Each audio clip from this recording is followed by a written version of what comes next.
মানুষ নিজের করা খারাপ কর্মের শাস্তি কখন পায়? জানুন মহাদেবের বিস্ময়কর ব্যাখ্যা। কর্মের ফাঁসি থেকে স্বয়ং ঈশ্বরও মুক্ত নন। সনাতন শাস্ত্রের এই অমোঘ বাণীটি কি কেবলই সান্ত্বনা, নাকি এর পেছনে লুকিয়ে আছে কোনো আদি সত্য? আমরা প্রায়শই অন্যায় দেখে ক্ষোভে ফেটে পড়ি। যখন দেখি কোনো অনৈতিক নিষ্ঠুর ব্যক্তি সমাজে বুক ফুলিয়ে ঘুরে বেড়াচ্ছে, তখন মনে প্রশ্ন জাগে, ঈশ্বর কি তবে সত্যিই অন্ধ? পাপের কলসি পূর্ণ হতে আর কত সময় লাগে? দেবাদিদেব মহাদেব, যিনি মহাকালের নিয়ন্তা, তিনি স্বয়ং এই শাস্তির বিধান সম্পর্কে কি বলেছেন আসুন জেনে নিই। অপরাধী তার কৃতকর্মের শাস্তি এই জন্মেই পায়, নাকি মৃত্যুর পর যমপুরীতে? এই সব জ্বলন্ত প্রশ্নের উত্তর খুঁজতে আজকের ভিডিওতে আমরা ফিরে যাব শিব পুরাণ এবং দেবী ভাগবতের এক অভূতপূর্ব অধ্যায়ে, যেখানে স্বয়ং দেবর্ষি নারদের এক প্রশ্নের উত্তরে মহাদেব উন্মোচন করেছিলেন কর্মফল ও শাস্তির এক আদি রহস্য। তবে তার আগে চ্যানেলে নতুন হলে অবশ্যই চ্যানেলটিকে সাবস্ক্রাইব করে রাখুন। একদা দেবর্ষি নারদ ত্রিলোক ভ্রমণ শেষে তীব্র মানসিক অশান্তি নিয়ে কৈলাস পর্বতে গমন করেন। মর্ত্যলোকের অধঃপতন, অধর্মের জয় এবং সাধু ব্যক্তিদের নিপীড়ন দেখে তার মন বিষণ্ণতায় ভরে গিয়েছিল। তিনি দেখলেন যারা সৎ তারা প্রতিনিয়ত কষ্টের সম্মুখীন হচ্ছে, আর যারা পাপী ছলে বলে কৌশলে অন্যের অধিকার হরণ করছে তারা সুখে দিন কাটাচ্ছে। কৈলাসে দেবাদিদেব শিব এবং মাতা পার্বতী তখন একান্তে উপবিষ্ট ছিলেন। নারদমুনি মহাদেবের চরণে প্রণাম জানিয়ে অত্যন্ত ব্যাকুল চিত্তে প্রশ্ন করলেন, হে প্রভু, মর্তের যে সমস্ত অধর্মী মানুষেরা নিরপরাধ প্রাণীকে কষ্ট দিচ্ছে তারা কেন দণ্ডিত হচ্ছে না? তাদের পাপের শাস্তি কখন এবং কিভাবে নির্ধারিত হয়? আপনার এই সৃষ্টিতে কি তবে ন্যায়ের চেয়ে অন্যায়ের ক্ষমতাই বেশি? নারদের এই ব্যাকুলতা দেখে মহাদেব স্মিত হাসলেন এবং তার গভীর কণ্ঠস্বরে কৈলাসের শান্ত পরিবেশ এক অলৌকিক জ্ঞানে মুখরিত হয়ে উঠল। মহাদেব নারদকে শান্ত করে কর্মের সেই নিগূঢ় তত্ত্ব বোঝাতে শুরু করলেন, যা প্রতিটি মানুষের চোখ খুলে দেওয়ার জন্য যথেষ্ট।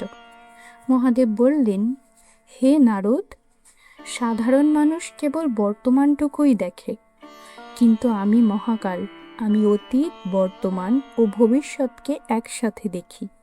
মহাবিশ্বের কোনো কর্মই নষ্ট হয় না। একজন মানুষ যখন কোনো খারাপ কাজ করে তখন তার শাস্তি কখন হবে তা নির্ধারিত হয় তার কর্মের প্রকৃতির ওপর। শিব পুরাণ অনুযায়ী মহাদেব বলেন, কর্মকে 3টি ভাগে ভাগ করে শাস্তির সময়কাল নির্ধারণ করা হয়েছে।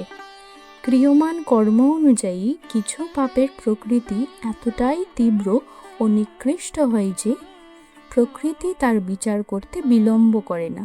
যেমন কাউকে জ্যান্ত পুড়িয়ে মারা, বিশ্বাসঘাতকতা বা দুর্বলকে চরম অত্যাচার করা। এই ধরনের জঘন্য পাপের শাস্তি মানুষকে এই জন্মেই এবং অতি দ্রুত ভোগ করতে হয়। রোগ, আকস্মিক বিপর্যয়, মানহানি বা চরম একাকিত্বের মাধ্যমে প্রকৃতি তাকে জীবন্ত নরকের স্বাদ দেয়। সঞ্চিত কর্ম অনুযায়ী অনেক সময় দেখা যায় একজন ক্রূর ব্যক্তি বিলাসবহুল জীবনযাপন করছেন। মহাদেব এই রহস্যের উন্মোচন করে বলেন, এটি তার পূর্বজন্মের কোনো মহান পুণ্যকর্মের ফল। যতদিন না সে পুণ্য শেষ হচ্ছে ততদিন তার পাপের ঘড়া পূর্ণ হয় না, কিন্তু পুণ্য শেষ হওয়া মাত্রই তার সঞ্চিত পাপের শাস্তি শুরু হয়, যা হয়তো এই জন্মের শেষ ভাগে বা পরবর্তী জন্মে তীব্র রূপ নেয়। আর প্রারব্ধ কর্ম অনুযায়ী কিছু খারাপ কাজের হিসাব এতই জটিল হয় যে এই সীমিত মানব জীবনে তার পূর্ণ বিচার সম্ভব হয় না। মৃত্যুর পর আত্মার যাত্রায় এবং পরবর্তী যোনিতে অর্থাৎ পরের জন্মে তাকে সেই কর্মফল ভোগ করতে বাধ্য করা হয়। মহাদেব নারদকে কর্মফলের সময়কাল বোঝাতে গিয়ে মহাভারতের প্রেক্ষাপটের একটি উদাহরণ ও তার পেছনের এক পৌরাণিক কাহিনী বর্ণনা করেন, যা শুনলে শিউরে উঠতে হয়। কুরুক্ষেত্রের যুদ্ধের পর যখন রাজা ধৃতরাষ্ট্র তার 100 পুত্রের মৃত্যুর শোকে ভেঙে পড়েছিলেন, তখন তিনি ভগবান শ্রীকৃষ্ণকে জিজ্ঞাসা করেছিলেন, আমি এই জন্মে অন্ধ এবং আমার 100 নিষ্পাপ পুত্র যুদ্ধে নিহত হলো। আমি তো এই জন্মে কোনো পাপ করিনি, তবে কেন এই ভয়ানক শাস্তি? তখন শ্রীকৃষ্ণ তথা মহাজাগতিক শক্তি ধৃতরাষ্ট্রকে তার 50 জন্ম আগের এক কাহিনীর কথা স্মরণ করিয়ে দেন। 50 জন্ম আগে ধৃতরাষ্ট্র এক নিষ্ঠুর ব্যাধ ছিলেন। একদিন বনে শিকার করার সময় তিনি একটি গাছের ডালে একসাথে 100 পাখির ছানা দেখতে পান। পরম নিষ্ঠুরতায় তিনি সেই 100 পাখির ছানার চোখ উপড়ে ফেলেন এবং ডালটি ভেঙে নিচে ফেলে দেয়, যার ফলে ছানাগুলো ছটফট করে মারা যায়। পাখির মা বাবা নিরুপায় হয়ে কাঁদছিল। ধৃতরাষ্ট্র প্রশ্ন করলেন, তাহলে সেই পাপের শাস্তি 50 জন্ম পরে কেন মিলল? মহাদেব নারদের উদ্দেশ্যে বললেন, 100 পুত্রের জনক হওয়ার জন্য এবং তাদের মৃত্যুর শোক সহ্য করার মতো মানসিক শক্তি অর্জনের জন্য ধৃতরাষ্ট্রের পর্যাপ্ত পরিমাণ পুণ্য সঞ্চয়ের প্রয়োজন ছিল। বিগত 49 জন্মে তিনি ধীরে ধীরে পুণ্য অর্জন করেছিলেন।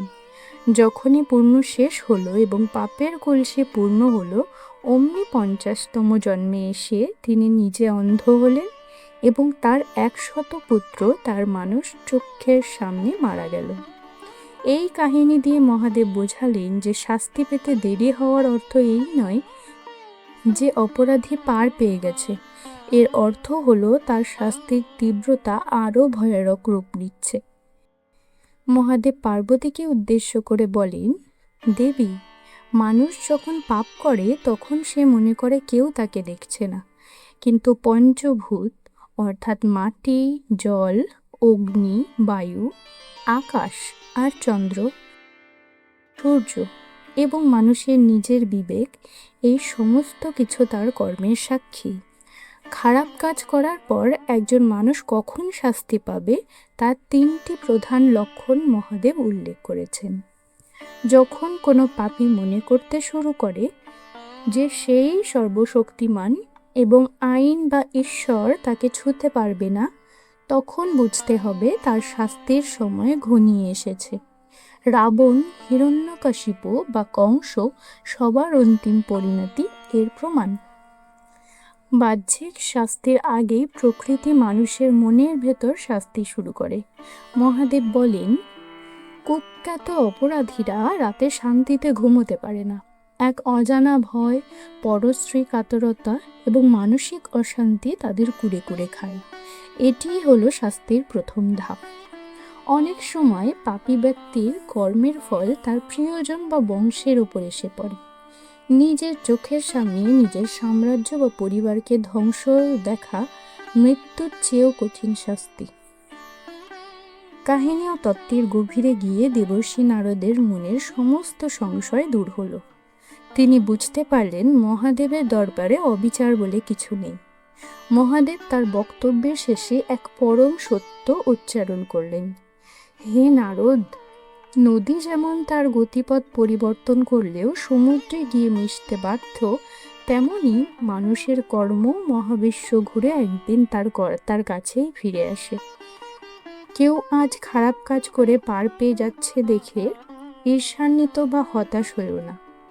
সময় যখন সমাগত হবে তখন মহাকালের ডুগডুগি বাজবে এবং প্রতিটি অন্যায়ের হিসাব কড়ায় গণ্ডায় চুকিয়ে দেওয়া হবে। কর্মের গতি অত্যন্ত সূক্ষ্ম, তা থেকে পালানোর সাধ্য ত্রিভুবনে কারোর নেই। তাই খারাপ কাজের শাস্তি কখন হবে এই নিয়ে চিন্তিত না হয়ে মানুষের উচিত নিজের কর্মকে পরিশুদ্ধ করা। কারণ প্রকৃতির এই মহাজাগতিক আদালতে বিচার হয়তো বিলম্বিত হতে পারে, কিন্তু সেখানে কোনো অন্ধকার বা ক্ষমা নেই। উপযুক্ত